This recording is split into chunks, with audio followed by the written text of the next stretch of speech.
Hello and welcome to the Tennis Podcast, coming to you from the Billie Jean King National Tennis Centre on day 6 of the US Open. It is just after 10:30 p.m. and there are 2 matches still on court. We have eyes on them both via various devices. We have Taylor Fritz locked in another grind with the Swiss player Jerome Kim over on Armstrong, and we have Taylor Townsend and Mirra Andreeva just about to get underway on the Arthur Ashe Stadium, because their match was scheduled to follow what inevitably turned into a bit of an ordeal between Cameron Norrie and his horse lungs and 38-year-old Novak Djokovic. And that is where we should start, I think. Djokovic defeating Norrie in 4 sets, 6-4, 6-7, 6-2, 6-3, taking a medical timeout for treatment on a back injury along the way, comfortably winning down the straight. David, how much trouble was Djokovic in tonight, really? In the end, not much, I don't think. It was a little bit of a concern when he had a twinge to his back and he had a medical timeout. It was a bit arsey between Norrie and him at that point, because Norrie was seemed to be asking the umpire how many times is he allowed to have a trainer out, and Djokovic definitely seemed to shoot him a glance as if to say, stay out of it, mate. Anyway, they've had a few things happen in the past. But I think the really interesting thing is, and Djokovic, I think, it warmed up, he loosened up. A lot of the time, these players, they get a twinge and they get worried, and then they realise, oh, it's okay, I'm okay. So I think he's all right, but time will tell. The interesting thing to me was that this was a much cleaner performance from Djokovic at the start, and particularly at the end. I feel like he really found his range as the last 2 sets took place, and I think maybe Norrie started to struggle a little bit. I don't know whether there was a physical specific issue, but he certainly seemed to slow down a bit. But the interesting bit to me was when Norrie levelled the match, and that kind of came out the blue. I thought Djokovic was going to go 2 sets to love up, and we sort of we'll come on to talk about Aryna Sabalenka's tiebreak in a little while, but we had simultaneous tiebreaks going on, and Djokovic, the past master of tiebreaks, and it really is in the past now, because he lost his while Sabalenka has taken that mantle on. And then Djokovic went 1-love down in the 3rd set with some of the best tennis I think I've ever seen from Cam Norrie. Just unreal combinations of shots to go 1-love up. I went in the Aryna Sabalenka press conference and came out, the break had been retrieved, it suddenly was 4-1, and the match felt over. So I don't quite know what happened in those 10 minutes, but I really was impressed with the way Djokovic, you mentioned his age, Catherine, he seemed to be getting better as the 3rd hour started to move towards the 4th. It was just under 3 hours in the end. But yeah, I think this was good. I think this was good from Djokovic. And he had a very good serving day. Not only did he hit 18 aces, which is the most he's ever hit in a US Open match, but he also came through 10 service games without losing a point. 10 love service games, which maybe tells you something about Cameron Norrie's returning and resistance in this match as well. But there was just an ease by the end of it to Novak Djokovic, just easily coming through these service games. So you use the word ordeal, like the first 2 sets here were a bit of an ordeal. There was definitely a world where it dragged out and became even more of one, but as David's described, he found the strike on the ball, he found the clean hitting that we thought he might come out with against Cameron Norrie, but it actually took him a little bit of time to find it. He had the clean serving, and by the end he was in great spirits in that on-court interview. Very different to, his kind of previous matches. He was joking. He was staring into the camera and calling out his rivals. He was just having a good time, really. Called out a rapper that we didn't recognise. Not even we knew who that was, David. I'm assuming you don't either. As it happens, I'm well versed with who it. No, I haven't got a clue. We'll get at it immediately. We'll be finding out soon who that was. Yeah. So he was asked about his back, and he started talking about dancing to this rapper. But I still don't think I've changed my big overall take on Novak Djokovic. I still think he's got enough to get through to that semi-final. You know, looking at his path, I think he can probably work his way through there. But given the physical issues that I do think he has, I don't think he's perfect here. Given the tennis he's been playing, I just don't really see what's going to change about Novak Djokovic's Grand Slam year at this year's US Open. I mean, that's why we play. We're going to find out over the next week or so. But to me, nothing is giving that he's suddenly going to beat Alcaraz and Sinner. Especially not based on what we saw from Alcaraz today, which was unreal. Absolutely unreal yet again. 6-2, 6-4, 6-love against Luciano Darderi. He had medical timeout as well, Carlos Alcaraz. There was a period of about 6 minutes in this match where everybody was collectively holding their breath. Carlos Alcaraz included. He jarred his knee at 5-4 in the second set, and it clearly felt dramatic to him at the time. He doesn't have a poker face, Alcaraz, at all, does he? Not you at all. could see how worried about it he was. He suddenly looked about 8 years old and he just grazed his knee. Furrowed brow, looking like he needed a hug, called the trainer, and actually by the time the trainer came about 5 points later at the sit down, sort of the first thing he said to the trainer was, well, it actually feels all right now. But seeing as you're here, might as well give me a leg rub. He said he didn't want any taping, didn't want any strapping. He was like, maybe a little thigh rub. So he had that, and then he didn't lose another game. And then he came out and he hit 2 shots on the next 2 points that made Catherine and me just laugh out loud. Because, okay, he's not only all right, but he's playing the best tennis of anybody in this tournament. It's unbelievable level. I really do think that loss here last year, that second round, I mean, I think lots of things actually are focusing him this year. This is a more concentrated Alcaraz than I think I've ever seen before, consistently through early rounds of a Grand Slam tournament. And I do think what happened here last year is a big part of it. He's got a real point to prove, he feels. And he's proving it. I mean, yeah. He really is. And to be honest, I think it's an accumulation, right? He's built up so much confidence through this season of not having those sorts of early losses. You know, we've talked about it. Everyone's talked about it. He's reached the final of his last 7 events. You know, that is a tremendous period of consistency now on different surfaces as well.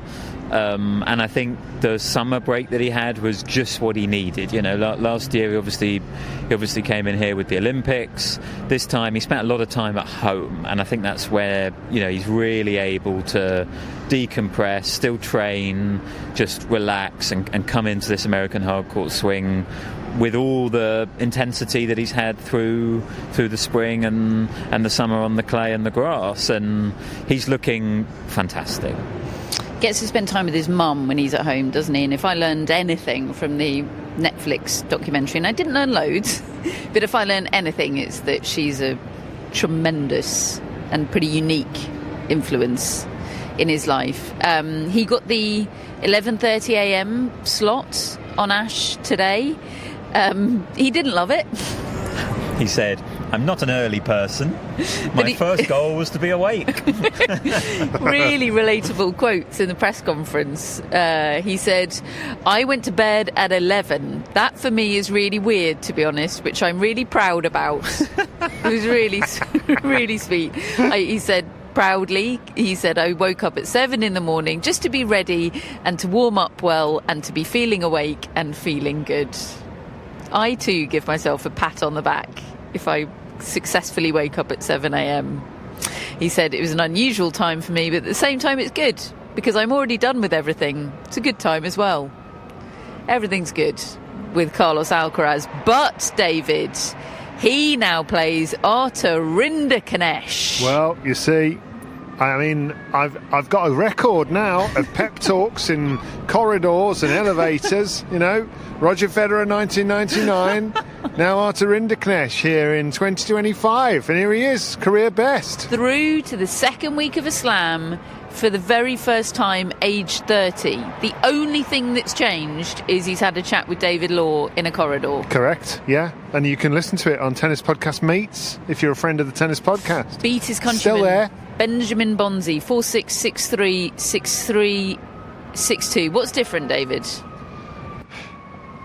Well, I actually think really the last 2 months are different, because that win over Zverev, it came across in that interview we did, is just how much that meant to him. Not just the achievement of it, but I think he taught himself something, really. He taught himself that he could hang with a top player there, and that his serve and his attacking game can get the job done. And I mean, he spoke in that interview about how he'd kind of got his hunger back and his sort of love for it and the competition, and he is an entertainer and those sort of things. What he's got now, though, is much more of what I think we saw when he played Alcaraz in that Queen's match of 2023, when he just hung with him in 3 very close sets. And I think a lot of the time I watch him, and he'll be good for a bit, and then he will seem to go a bit AWOL. He's not doing that right now. And I mean, look, Benjamin Bonzi I think was on fumes really today. He's had 2 5-setters, but still Rinderknecht had a long match in the one previously as well, and I just think he's going for it. He's backing himself. I think he'll go for it again. and what? And get absolutely hammered. Can I tell you what Carlos Alcaraz, bless him, had to say when he was asked about his next opponent? Sure. He was asked, can you say something about your next opponent? I think you played him in Queens recently. Carlos said, it's Arthur, right? Just wanted to make sure. My coach told me that when Arthur won, this is your next opponent. I was like, is this real? Okay. Amazing. Well, he's not been in the second week of a slam before. This is uncharted territory for Arthur. It's the proverbial free hit, isn't it? He's got to Nothing serve to lights lose. out. He's got to serve so well, and if he does, he can maybe keep some sets close. I just feel now that Alcaraz, I mean, the level Alcaraz is playing is as high as we've ever seen in early rounds of slams. Highest, I would say, that I've seen him play at this stage. He usually gets better at slams. Right now, he's playing Grand Slam final level. Usually he has moments where he hits the peaks that we've been seeing, but he's maintaining it throughout matches in a way I've never seen before. Yeah. And that's what I think is... Rinderknecht would have to hit his spots, not only hit the serves hard, but he would have to hit the corners, because we saw what he did to Riley Opelka's serve. He was middling that thing back. Yeah, and I think the grass has helped Rinderknecht in the matchup against Alcaraz, in terms of being able to do that and keep it tight in the score, whereas you just feel like Alcaraz is just going to overwhelm him, really. And I think the big reason for the level of consistency he's able to bring in these matches right now is the serve. It's so good at the moment, the Alcaraz serve, and therefore, he's kind of locked in the whole match. He's just not having these dips, and then he's also got the accelerations, exactly as you described when he broke Darderi to win the second set, having had the medical timeout. Like, he just suddenly produced, French Open final against Sinner style tennis, and then because he's not being broken, like, that's all he needs in a set. Like, it's just so good right now. And knowing he can rely on his serve enables him to loosen up, take risks. Yeah, it's irresistible tennis at the moment. So Alcaraz and Djokovic through as expected from this half of the draw, but we have had shocks today. We have had shock American exits. Ben Shelton and Frances Tiafoe packing their bags and headed out to this tournament in 2 very different fashions within an hour of one another. Real, like, buzzkill of an hour, or a sort of afternoon period for the tournament, really. And I think it was this round, maybe even this day last year, when they took up a few hours playing against each other on Ash, and it was the big highlight moment of the tournament so far, and you just think, God, like losing them both in the space of an hour, just absolutely brutal really for the tournament, for a lot of the fans here, and as you said, like contrasting fashions for them to lose, but both really depressing fashions. Like neither of them were really matches where you could take positives from it. It was just really, really brutal for both of them. Let's start with Shelton. Lost via retirement to Adrian Mannarino. The first retirement of Ben Shelton's career. 3-6, 6-3, 4-6, 6-4. So he's 2 sets to piece when Shelton retired. And look, maybe he was going to anyway, but his dad and coach Brian Shelton indicated to him very clearly, you need to stop now, Ben. The classic hand to the throat motion, quit now. And he did, and it was devastating for him. Head straight in a towel, was just about able to acknowledge the Armstrong crowd, but it was through tears with the towel on the head. It was really, really upsetting scenes. He says he can't quite pinpoint when the injury to his left shoulder, the most important body part he has, he can't quite pinpoint when the injury occurred. He said he came into the match healthy, but it was pretty dramatic when we all noticed it, right? Like it seemed impossible that he would have been able to carry on at all, which he did for a set, but as soon as we noticed the injury, it seemed inevitable that he would retire. Yes, and that was why I found the quote about struggling to be able to pinpoint the moment a bit strange. Look, I'm not saying that he's wrong about that, but it seemed like a classic you could pinpoint the moment, because he literally was stretched out wide to hit a forehand and he ripped it and was immediately in pain, grabbed his shoulder, and then from that point onwards, could barely follow through properly on the forehand. He was sometimes hitting the serve okay, but it seemed to be the follow through on the topspin forehand that he just couldn't do. And every time he did it, he was in pain. He started slicing the forehand quite a lot after that. And look, there was a brief moment where I thought he might be able to pull this through in 4 sets, because it was 2-1 up when it happened, and he actually was doing quite a good job with the shoulder that he had. I quite enjoyed it. I don't know if this makes me a terrible sadist, but I really enjoyed that 4th set. It forced Ben Shelton. Once he's healthy again, I do wonder if he might look back on this match and sort of not think fondly of it, but I wonder if it taught him something about what he's capable of, what he has in his skill set that he doesn't usually need to look for. Right. It was a really fun set of tennis, and he did some incredible problem solving, and he started playing Mannarino tennis. He started doing flat bunts of the ball. I was all in on it. It was really fun. And before the injury, the match was really fun as well.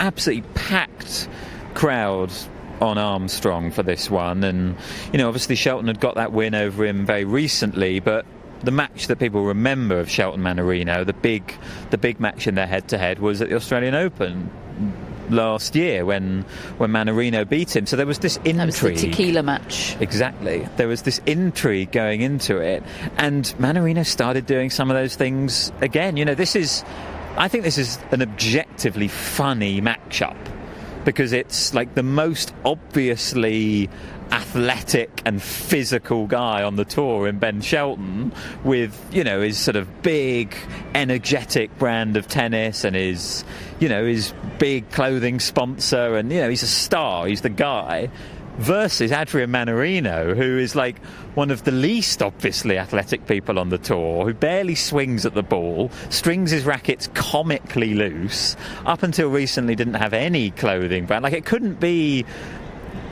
more different. One's at the start of their career, one's at the end. It's just a really fun contrast of styles, and I was really, really enjoying it. And Shelton was figuring it out, I think, which makes it even more painful that he had to end up retiring because of the injury. And Mannarino, I don't know whether he was just being a good sport, but he said I think Shelton was going to win. Like, Shelton winning that third set, which, by the way, won in the most comical fashion. I let out a very inappropriate scream in the media centre that got a lot of people looking at me funny.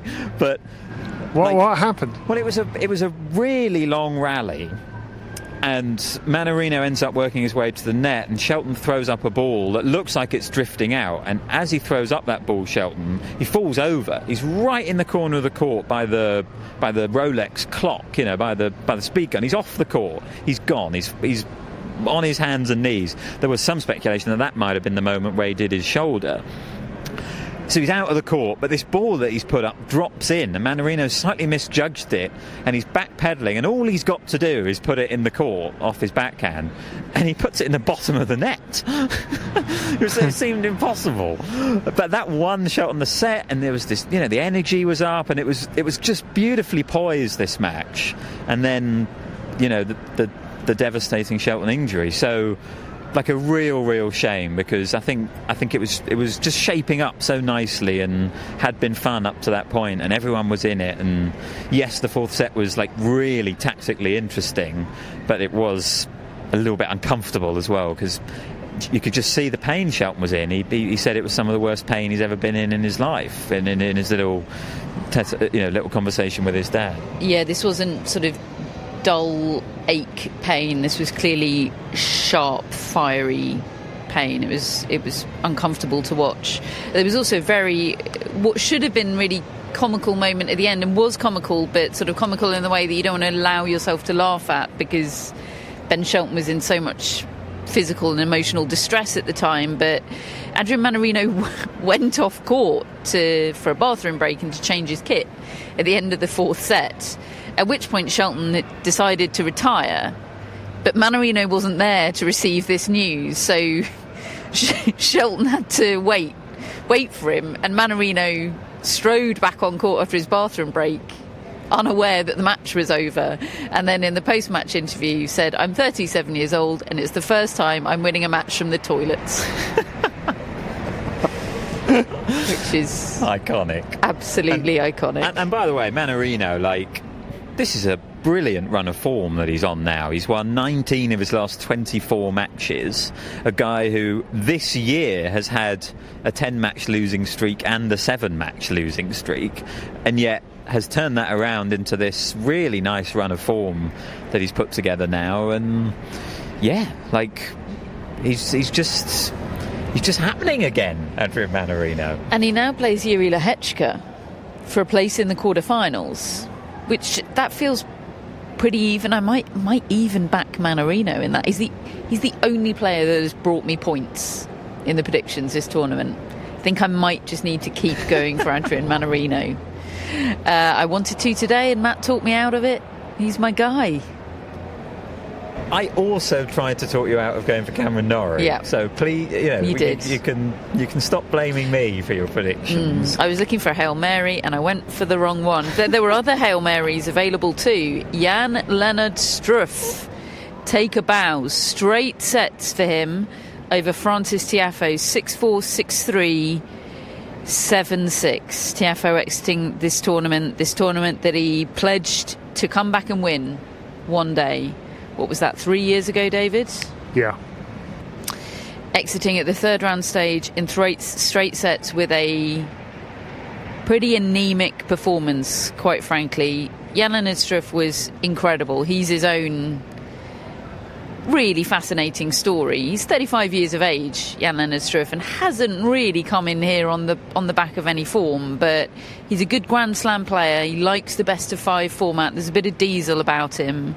And he just lit up today, clearly confident from his previous victory over Holger Rune. And he just handcuffed Frances Tiafoe. He was a passenger in this match, Tiafoe, both in terms of vibe and in terms of his tennis. He just seemed to have no control over it at all. There was a lot going on during the early stages of this match, and I was keeping an eye on that and a few other things. And every time I looked up at this match on Grandstand, Tiafoe looked beaten. Even in the first set, it just felt like he was going to lose this. He looked annoyed and aggrieved that Struff was daring to play this well against him. There was I went out for the latter stages of this, and it was packed out there, standing room only, including in the media seats. I ended up hovering behind the photographers because there were no seats available in the media seats. I think because everybody was anticipating the Tiafoe comeback. And Jelena Struff breaks to end up serving out the match and throws in the most horrible game imaginable. Like, I know choke is a horrible word, but there's just no other word for what this game was. It was as bad a choke as you'll see. Well, Struff had hit one double fault in the match to that point. You know, you're talking nearly 3 sets. And hadn't faced a break point. Yeah. And then he steps up to serve the match and he hits 3 back-to-back double faults and loses the game. How you gather yourself after that is beyond me. I went in his press conference afterwards and asked him about what he was feeling, what he was going through when he stepped up to the line for that game. And he said, look, it can happen to you. And he said, but I was really annoyed about the first double fault. And then, you know, I was trying to force it in and it wasn't going in. And then he said, but the thing is, I know it was dicey because if he'd have won that set, then the crowd get involved and so forth. But I knew I was playing well. And that's the thing. He's come all the way through qualifying. You know, this is 5 matches he's won now. Or 6 matches, sorry. And I mean, he's beaten Holger Rune. I was really taken with the way he finished that match. He didn't allow Rune to kind of have any say in it. It was either going to be won on Struff's racket or lost on Struff's racket. And that's what happened all the way through this match. He hit well over sort of 50% more winners than Tiafoe. Tiafoe complained about how flat he felt and that he felt constantly rushed. And that's what Struff does to you. He just tees off. And if the ball's remotely in an attacking position, he will pull the trigger. And that's what Tiafoe wasn't doing. He was rallying. He would occasionally try maybe a short one. He likes his drop shots, but he was miffed at being on grandstand court, and he didn't like the conditions. He said it plays differently. He said he hadn't prepared on that court.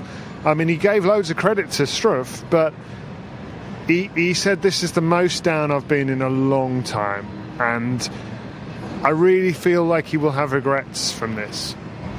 Yeah, look, I wasn't in the press conference. I've read the transcript. You were in there, David, and you put a question to him that elicited one of the most revealing answers, I think, about how miffed he was to be on grandstand court, which is an incredible court. And actually, in terms of whipping up home support, grandstand can be amazing for home players harnessing that. But he's become used to being the man here.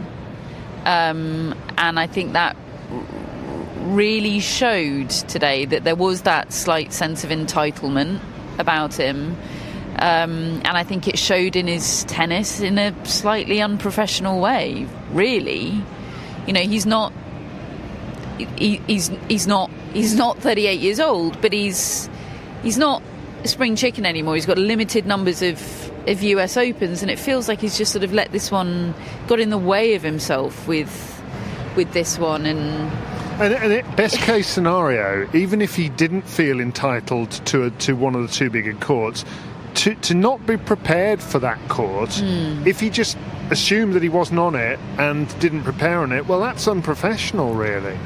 Absolutely, and that's on you. Yeah, and look, there was some taking accountability from him in press. It wasn't a total sort of cognitive dissonance situation, but there was sort of giving and taking away in terms of accountability. It was he played great, but the conditions on grandstand really suited him because it was quick out there, and they didn't suit me, you know. And I don't know. It felt like he was a ghost of his former self out there. It felt like your mate from uni that still wants it to be uni, you know, on a night out. Even when everybody's, you know, you're in a different phase of life and you're still out having fun, but it's not uni anymore. We're not going to go to Oceania on a Thursday night. Do you know what I mean? Like, it just felt a bit like that. It's interesting. A little bit sad. 2 years ago, it was a bit like that when he got beaten by Shelton after the big breakthrough run when he beat Nadal. And then last year, he seemed to come out more hyped up, and he beat Shelton that time. And, really he should have reached the final. So he's still got time, but you could see when he was at the end of the press conference, when he was talking about what comes next for the rest of the year, oh my God, it sounded such a drag by comparison. The US Open's over. I mean, look, right, he struggles to get up for anything that's not the US Open and Wimbledon, that right? That is now a problem. Yeah. What is he without Wimbledon and the US Open? And he's not performed at those events. Right? He's going to be down, I think, to about 30 in the world now. He's going to take a big hit here. He's had semi-finals points coming off. He's only got to the third round. Like that's a hit to his ranking. He now needs to be a guy who embraces the grind again and embraces trying to get back up and win some tournaments and at least go deep in tournaments. Like you can't just be a Wimbledon and US Open guy. He's not good enough to be like that. He's not. By the way, there was I was in the press comments for Tiafoe, and he didn't know about the Shelton injury. He was asked about it, and he said, well, what happened? I don't even know if he won or lost, So that was news to him. And then as he's trudging out looking so sad, then we're told Ben Shelton's coming straight in. And they literally passed each other in the corridor and, pat on the shoulder, and in walked Shelton. Honestly, it was...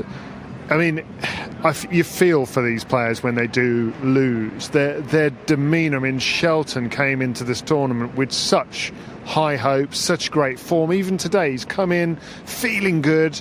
And actually the first half a dozen questions and answers were pretty monosyllabic because he just couldn't really talk about it all. And I understand that. And then, look, I'm not trying to give myself credit here, but I asked him a question about whether this is the hardest thing he's ever had to take as a professional, given how well he was playing and so forth. And suddenly it was like it clicked him into gear, and he stopped slouching back in his chair. He sat up to the microphone, and he was very keen to remind himself and remind everybody in the room and anybody who might be listening that actually he has it pretty good, that this isn't the worst thing that will ever happen to him. He's still got a lot to be proud of, and he's not going to be whining. And I found that quite interesting, that he just sort of grabbed himself a little bit in that moment. But you said it before, how many US Opens do you get? Now, he's a very young man, but he had a bit of Roddick about him this year when Roddick won it in 2003. And I know there's Sinner and Alcaraz, and there would have been a hell of a long way to go, and I still don't think he would have beaten Alcaraz the way Alcaraz is playing. But you never know if Alcaraz is going to jar his knee.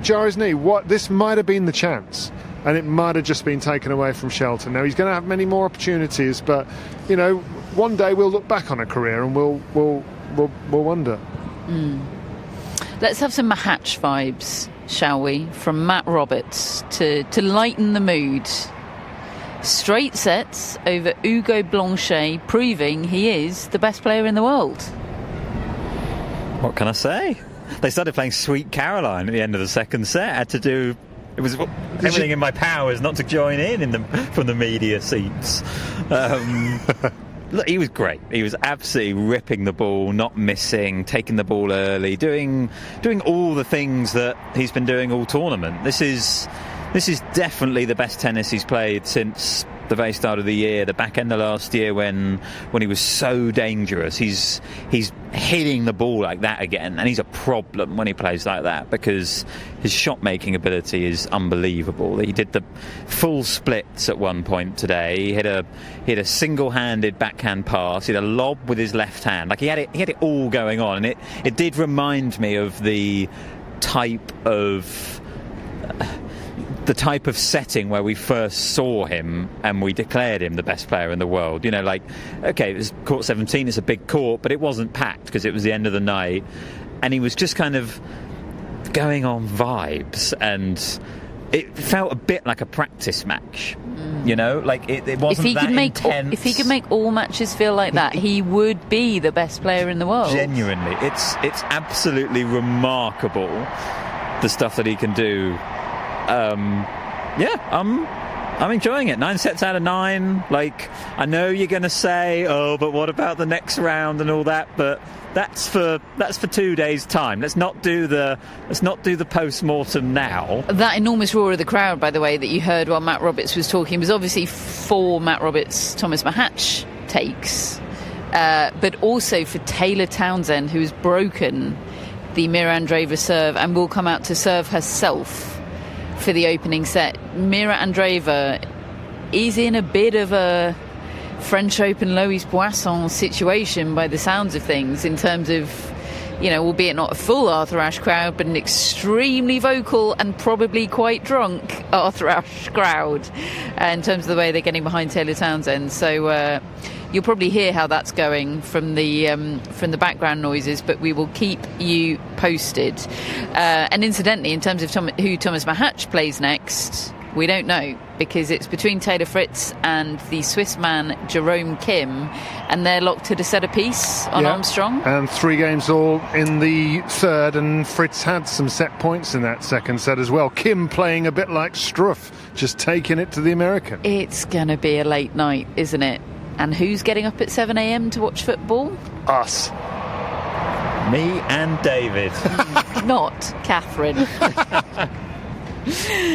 Okay, that's it for part 1. We'll be back in part 2 to talk about the women.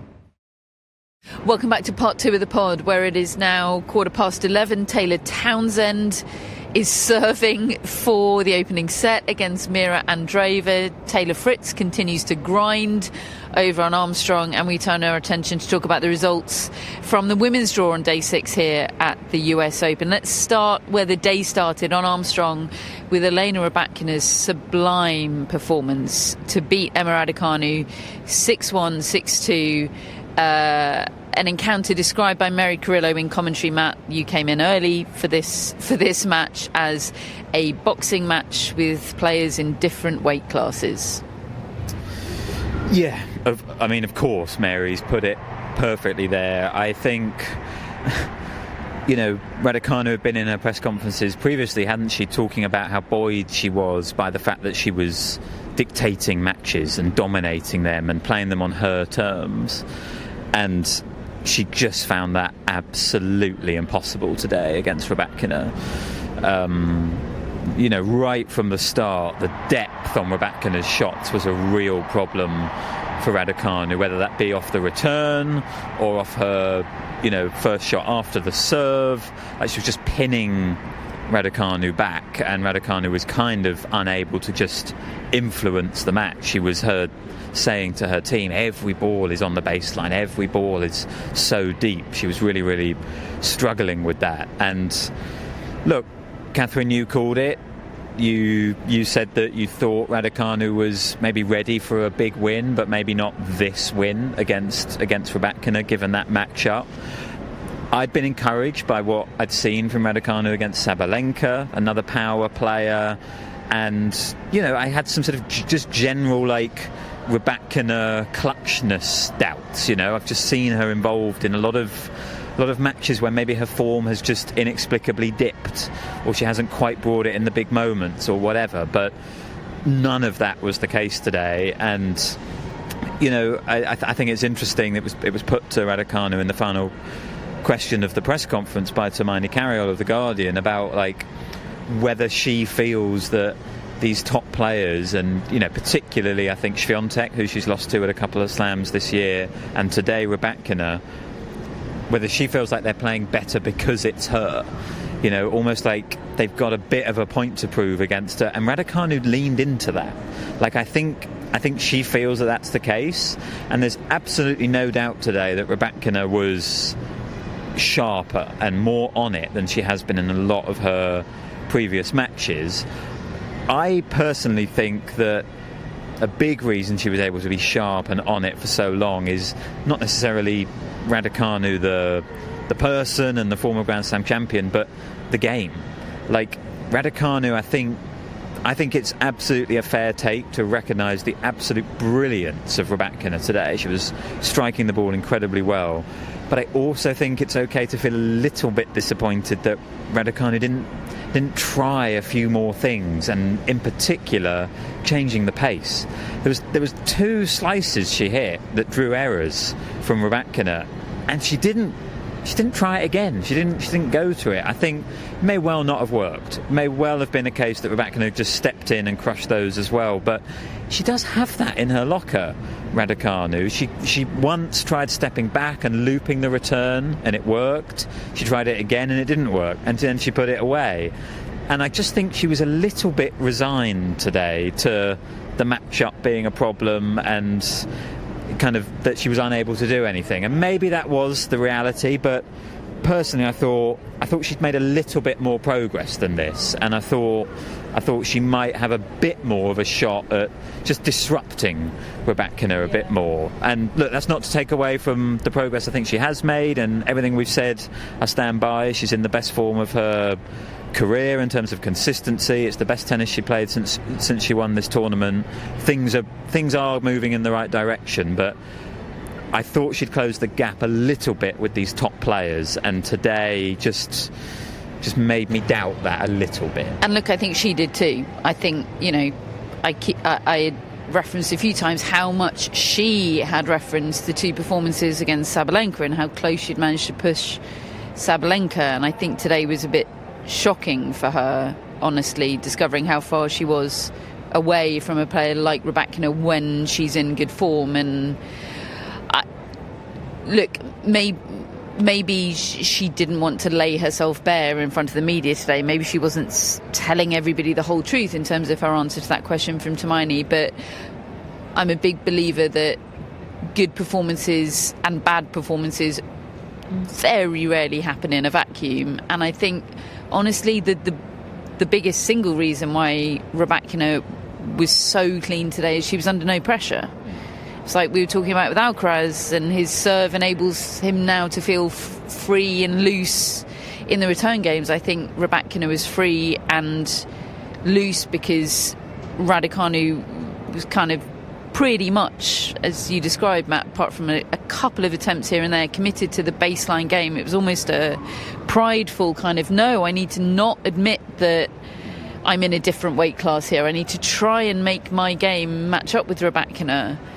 And that just doesn't work. And I think she's young enough and has the raw tools enough to add things to her game that might enable her to beat power players in a different way. She has dexterity. She has natural dexterity. I think if she can add variety to her game and really commit to that, and it does take commitment, then I think that could be a real way to go for her. Her volleying is not good. We all saw the mixed doubles.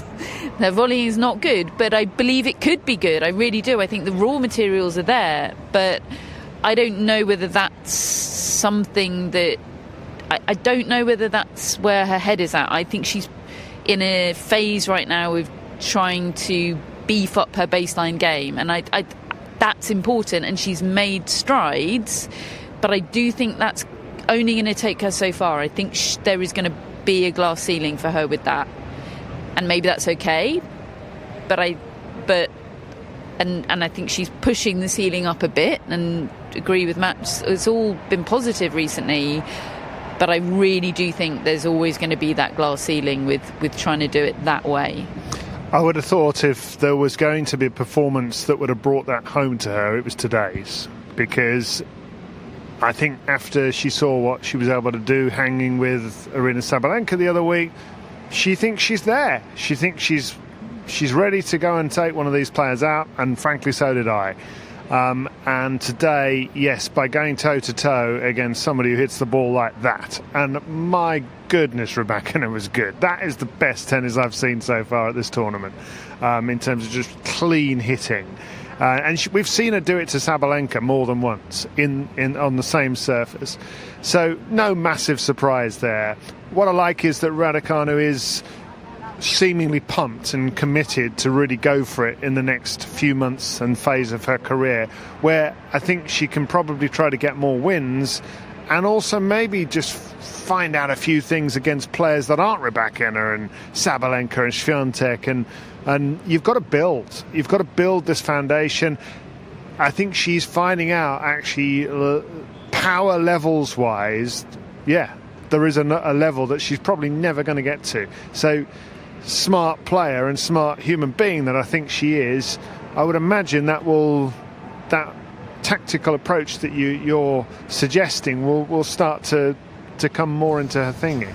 Maybe Marketa Vondrousova will create a template for her when she takes on Elena Rybakina in the next round. Vondrousova might be erupting.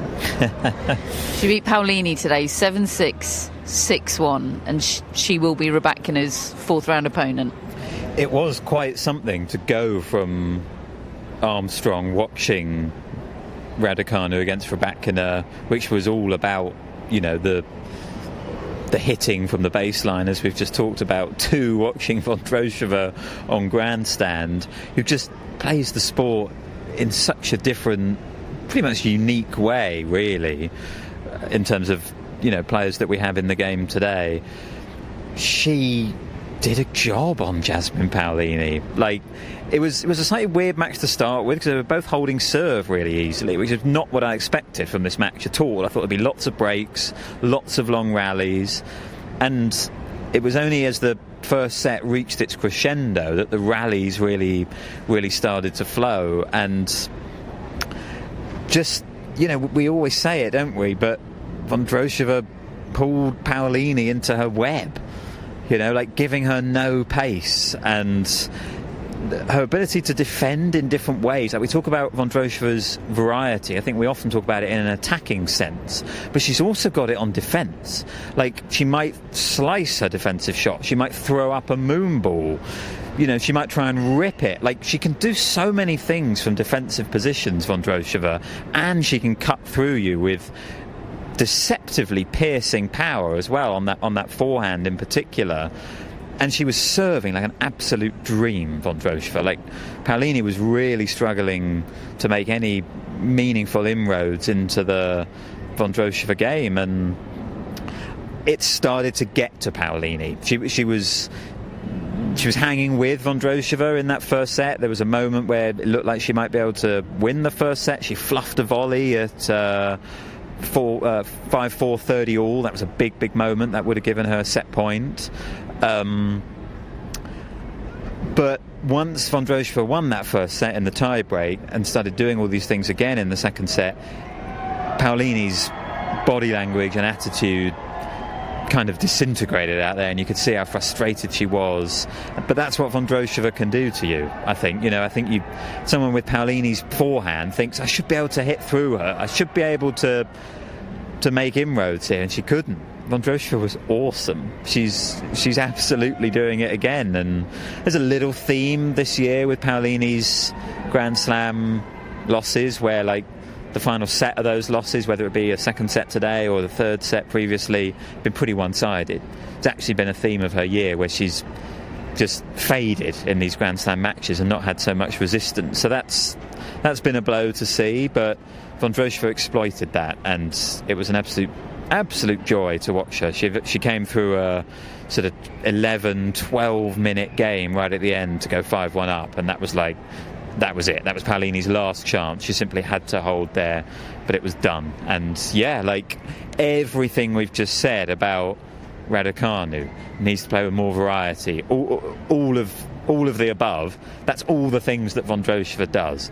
So can she bring that against Rybakina is a fascinating matchup. It's a big yes please, that matchup, isn't it? Paolini joining the You've Been Vondrousova support group. And this on a day when I estimated her finally and picked her to win. And you overestimated Jasmine Paolini. The golden rule is don't go anywhere near Marketa Vondrousova in predictions. You were warned.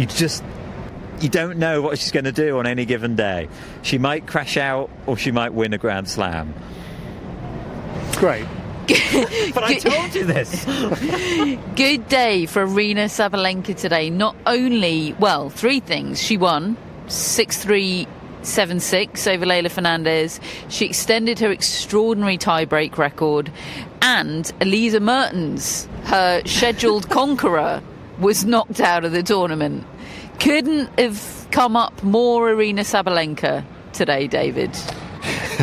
No, because Hannah, the wonderful Hannah, had very bullishly said that Elisa Mertens would beat Aryna Sabalenka when they met. Well, they ain't meeting.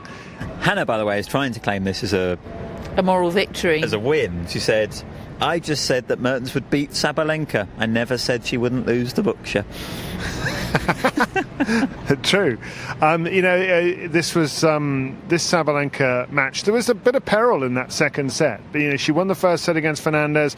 Suddenly Fernandez starts to hit some audacious winners. She's a very aggressive player. She was sort of doing everything that we're asking Raducanu to do. Okay, maybe not variety-wise, but in terms of just taking it to an opponent and saying, okay, let's influence the match.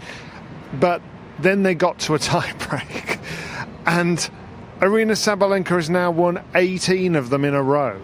And this one, it's like she was driving the most powerful sports car in the world, and then she just put it into a gear that she hadn't bothered with for the first hour and a half.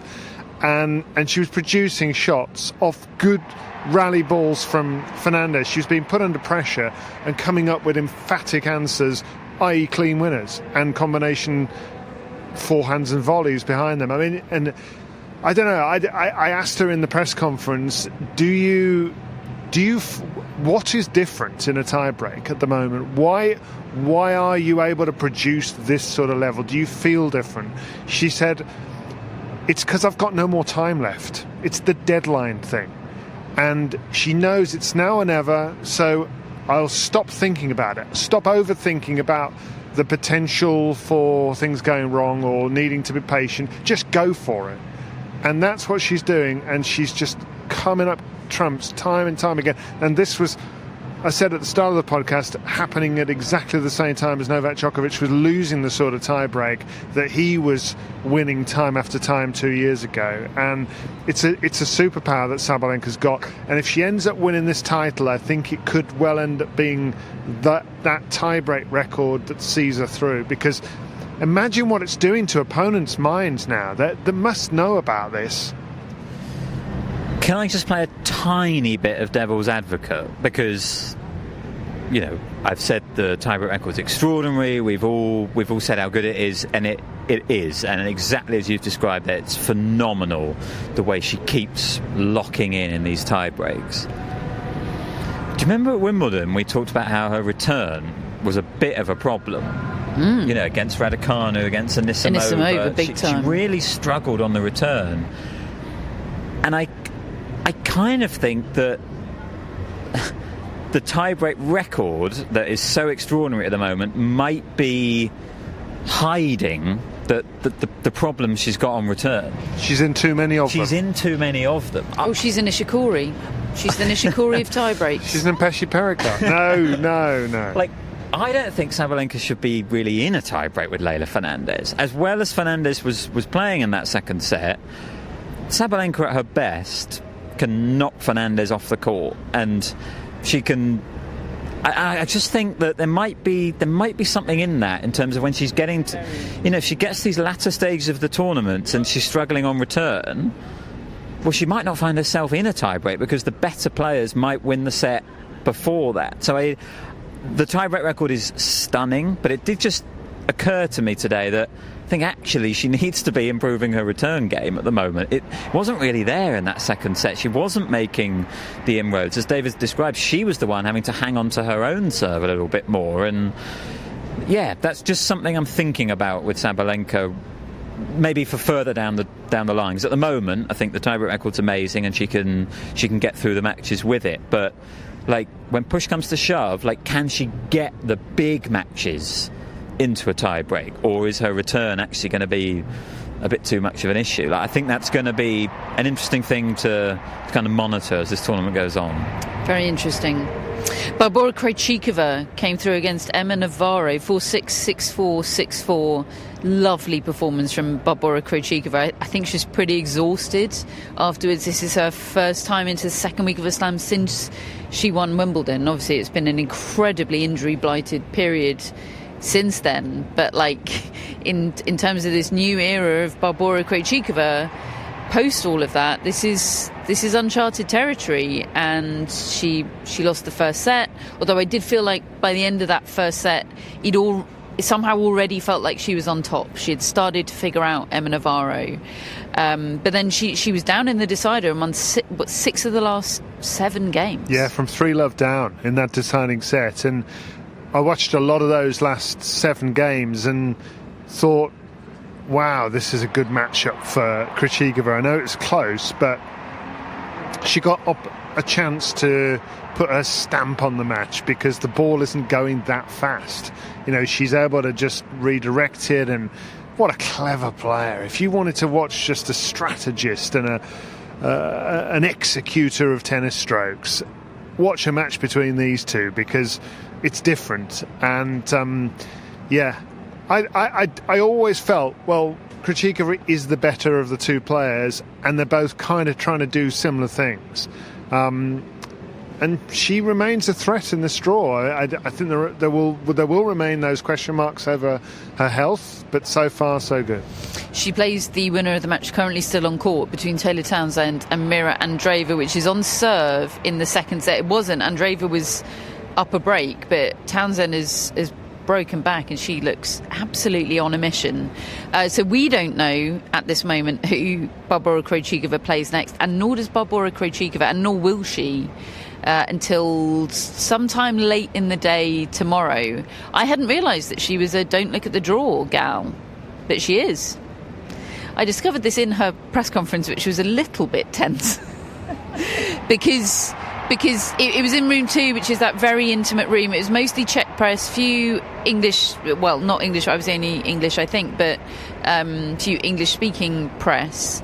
And obviously it was made clear by the moderator, Catherine Seddon from the WTA, who's excellent, that, don't ask her about her next match because she doesn't want to know, and that's completely fine. But something about that kind of just hung over the room and dominated the whole... I don't know that it dominated the press section, but it certainly dominated the English section, and I ended up not asking her any of the questions that I'd intended to, and instead asking her about the fact that she doesn't like to know her draw. I asked her whether she knew about Adrian Mannarino and his not knowing the draw and he approach. He literally wants to walk on the court and go, I'm playing Ben Shelton, am I? Yeah. She didn't know about that. She sort of said, well, good for him.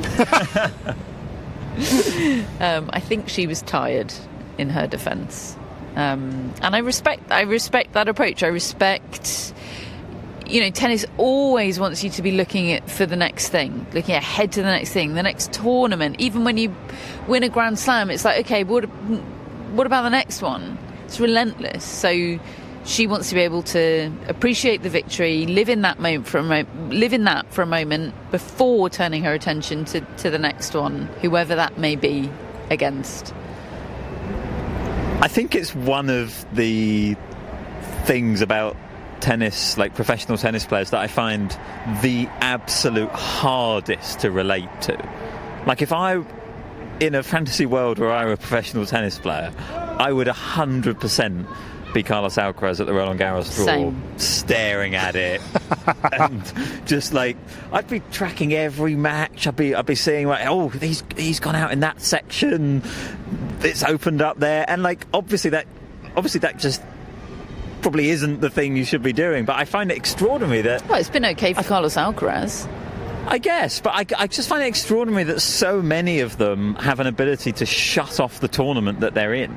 Yeah, I could not bear that feeling of being in a room with a bunch of people that know more about me than I do. I absolutely couldn't handle that. Any therapists and psychologists listening are welcome to analyse that to their heart's content. So Krejcikova against either Andreeva or Townsend. It is break point to Taylor Townsend in the second set.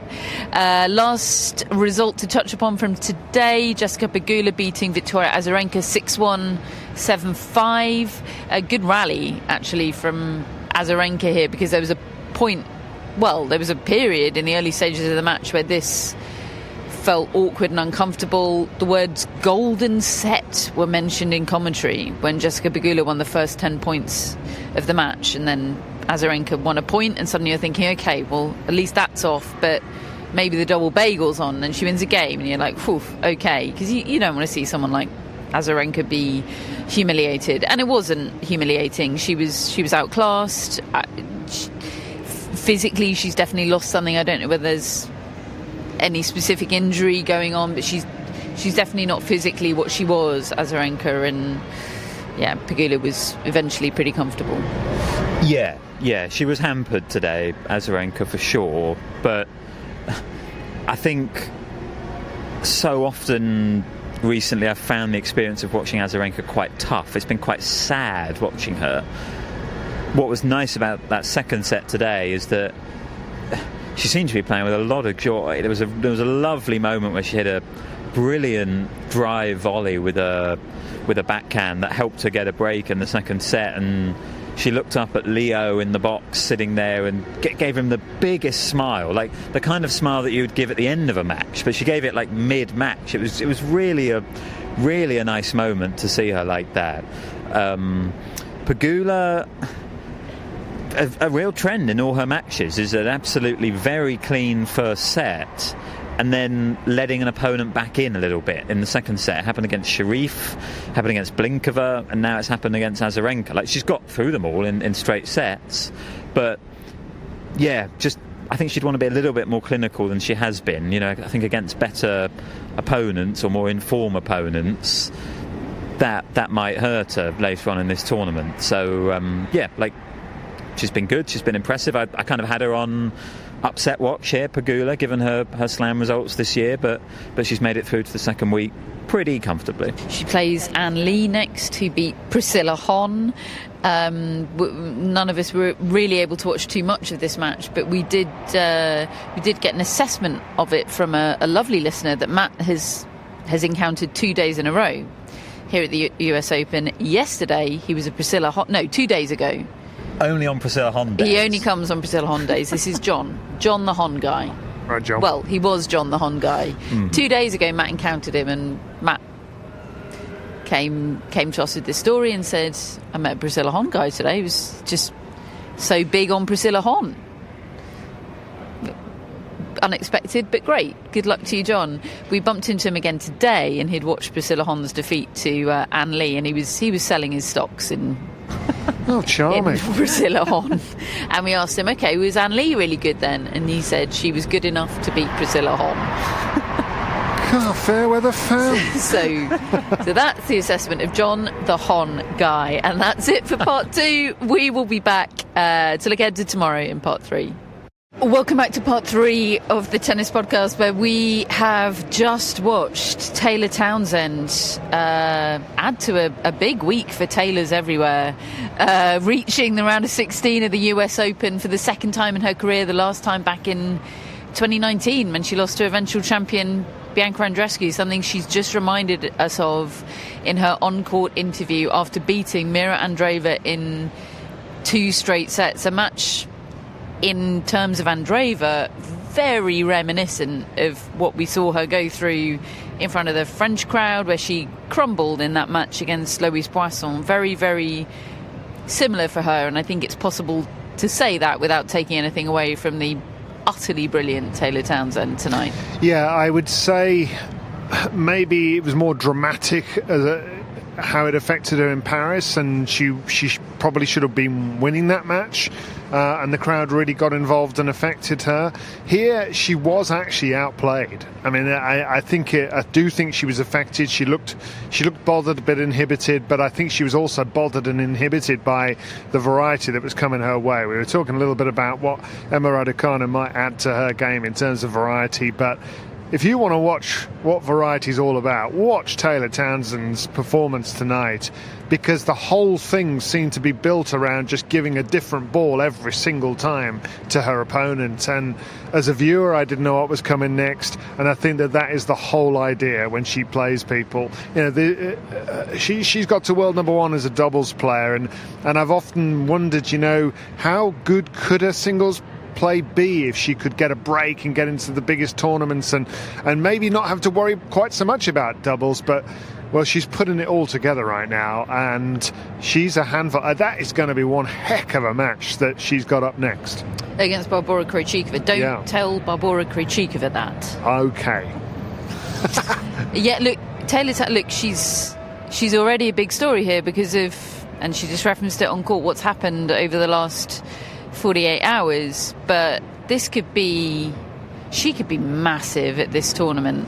I think, you know, maybe not quite Coco Gauff levels, but I think ESPN and the US press and coverage of this tournament, I think that everybody's going to go all in now on Taylor Townsend. Well, I think the thing is, the last 48 hours, and she wouldn't have wanted it to be this way at all, but the truth is, a heck of a lot of America discovered who she is over the last 48 hours. People who don't care about tennis normally are aware of tennis because of what happened there with Elena Ostapenko, and I think there's a lot of people that were tuning in tonight to follow the story of this player that they've seen standing up for herself on court there, and they will have been introduced to one heck of a player and also one heck of a personality. I mean, she's just given an interview on court there with Chris Eubanks, and you can't not like her. The way she's just so charismatic. She's so great to listen to. I love listening to her speak, and the game to go with it. I mean, it's just box office. Welcome to the show, as she said. Yeah, exactly. Isn't it? I'm here. I'm seated, Taylor. Tomorrow's order of play. We start on Ash with Coco Gauff getting the early call. She's probably in bed by now. She's going by the Carlos Alcaraz time schedule. She takes on Magdalena Frech at 11:30 a.m. Anyone care to make any predictions about that? Day session helps her a bit? I think so. I think generally she would prefer those conditions.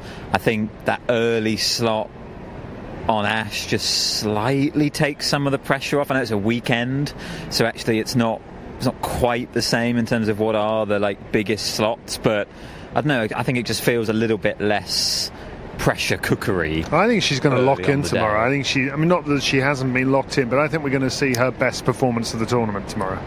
Yeah, I think so too. I think I was looking at the stats on that second set against Vekic. They weren't bad. They were good. Yeah. Really, it was, the first set was a ordeal. We don't need to talk about it ever again. But actually, she did get something together in that second set. I think she'll win. Second on Ash is Jannik Sinner against the unpredictable Denis Shapovalov.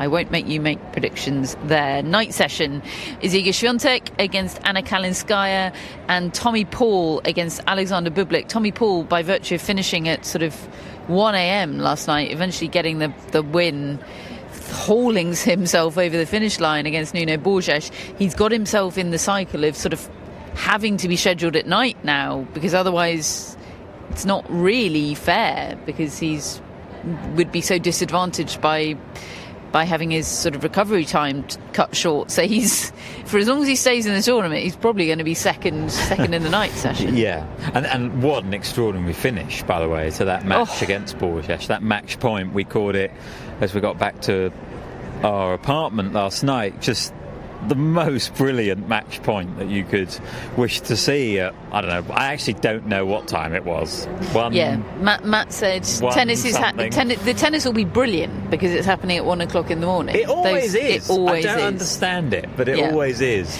And yeah, honestly, Paul, I've been surprised by some of his night session scheduling. Moller and Borges against Paul. These didn't necessarily feel like big night session matches. He is now in that rhythm, but actually I think Paul against Bublik, fun match. Yeah. Armstrong starts with the Italy off between Lorenzo Musetti and Flavio Cobolli, and then it's Daria Kasatkina against Naomi Osaka. The night session on Armstrong, Zverev against Felix Auger-Aliassime and Haddad Maia Sakkari. The singles matches on grandstand, Noskova Mukova and Coleman Wong against Andrei Rublev. Then you've got Leylah Fernandez and Venus Williams doubles, followed by Amanda Anisimova against Jacqueline Christian.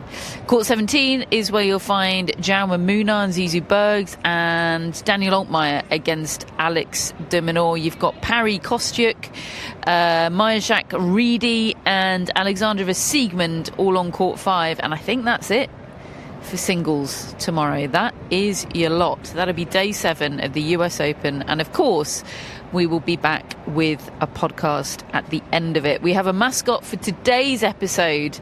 Hello fondly to Kira. Oh, what a lovely dog. Kira is owned by James Muldrew and Ross Schuldberg. And apologies if I haven't pronounced that right. James and Ross. Kira is a 13-year-old black lab. We named her as such because Kira is Irish or Gaelic for dark-haired, which I didn't know. We anglicised the spelling, spelt with a K, so people in the US would know how to pronounce her name. Since she was 8 weeks old, she has been part of our family and brought nothing but joy ever since. Her favourite pastimes include enjoying mealtime with treats, soliciting walks because she knows she gets a treat at the end, using her perpetual puppy dog eyes to remind us with just a long stare that she hasn't gotten a treat in a while, and insisting the amount of treats be proportional to the amount of people in the room. She loves a house party and all the treat-giving people that come with it. That's very Labrador. We now live in Arlington, Virginia, just across from the Potomac River from Washington, D.C. But for most of Kira's life, we live just a block away from the White House, blimey, which translated to the guards around the government facilities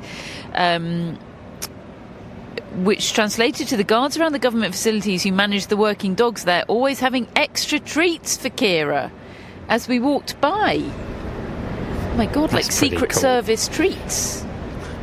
That's excellent. Forget the president, say James and Ross. Kira always showed she was the real power in Washington. If only, James and Ross. Put Kira in charge immediately. World would be a better place. Absolutely. Look at that face. She knows what's what. Thank you, James and Ross. That is absolutely tremendous. Love that and love Kira. Hello to our mascots, Phoebe, Maisie and Roger. Hello to our top folks and executive producers, Greg, Chris and Jeff. And let's have some shout-outs, Matt. We have Eleanor Liederbach. Hello, Eleanor. Hi, Eleanor. From Valley City, Ohio. Oh. Valley City. Sounds fake, doesn't it? I believe it's real, Eleanor. It just sounds like an AI-generated location. I bet it's lovely. Eleanor found us right before COVID. Oh, that feels a long time ago. It does. And Eleanor is halfway through a career slam. Oh. Has done the US and the French. Keep going, Eleanor. It's good to have goals. You can do it. Good to have goals. It is. Tennis, Eleanor's. Elena Vesnina? Different spelling. It's Elena, isn't it? Oh. I think could go the with same spelling, no? Is it? Well, I can't see the spelling. It is that spelling. Yeah. I assumed Eleanor, and I was going to go down a Roosevelt road, so I'm glad you've intervened. No, it's the same spelling as Vesnina and Rybakina. Well, I think I've done very well then. Eleanor rather than Elena. Perfect. Okay. Yeah. Great. Eleanor, thank you. And we've also got Beatrice Gauthier. Hello, Beatrice. Like Haddad Maia. Playing tomorrow against Mirra Sakkari. Yes, this is a sort of French spelling as opposed to the Hispanic Beatrice. spelling. But yeah, it's the same name, I suppose. Born in Paris, raised in Marseille, lived and worked in London for 12 years. Oh, relocated to California in 2013. God, Beatrice has been around. Yes. What a woman of the world. Thank you, Beatrice. And Thanks, Beatrice. Is planning to complete her career slam at this US Open. Oh, That's good going. could be happening as we speak. Having done Wimbledon in 2003, the Australian Open in 2007, and Roland Garros in 2012. Wow. And now Wow, the so US she's waited Open, so 13 real- years. Really spaced out. Love it. Absolutely love that. Congratulations, Beatrice. And finally, we have Minneapolis Ted. Is that his full name? Using his barge name Oh, to fully lean in to all things tennis podcast. love that. Ted, presumably, is from Minneapolis. And has been a listener since midway through Wimbledon 2017. Good Says, work. I can't remember what was happening to make me search for some tennis analysis, but it changed my tennis life from casual to obsessed fan. Yes! Yes, well done, Ted. Ted. Love it. Absolutely love that. Ted, Beatrice, Eleanor, thank you ever so much for your support of the Tennis Podcast. If you'd like to become a friend, get access to all of our bonus episodes, including David's inspirational chat with Artur Rinderknecht in the most recent episode of Tennis Podcast Meets. Get access to The Barge, which is where you'll find Minneapolis Ted. It's our safe community space to chat about tennis. Get ad-free listening and get all sorts of other things as well. Then the link to do that is in our show notes. We are part of the Athletic Podcast Network. We will be back tomorrow. Thank you for listening. Enjoy day 7 of the US Open. We'll speak to you soon.